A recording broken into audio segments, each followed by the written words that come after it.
10 डिसेंबर आंतरराष्ट्रीय मानवी हक्क संपूर्ण जगभर साजरा केला जातोय। या निमित्तानं युनायटेड फॉर ह्यूमन राईट्स आणि ख्रिस्ती एकता मंच यांच्या संयुक्त विद्यमानं विविध कार्यक्रमांचं आयोजन करण्यात आलं होतं।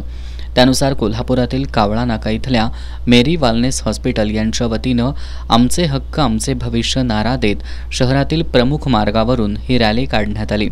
यावेळी महाराणी ताराराणी चौकात जोरदार घोषणाबाजी करण्यात आली। या कार्यक्रमाला आंतरराष्ट्रीय पातळीवरील जगविख्यात कायदेतज्ञ न्यायाधीश अॅटर्नी मनीष जाधव उपस्थित होते।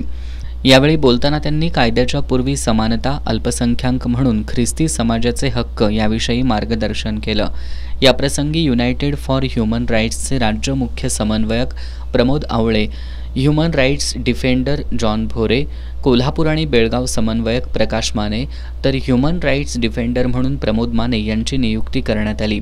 यावेळी ॲडव्होकेट विल्सन नाथन, मार्क धनवडे, अमित भोरे, आनंद म्हाळुंगेकर, निर्मला सालदान आदी उपस्थित होते।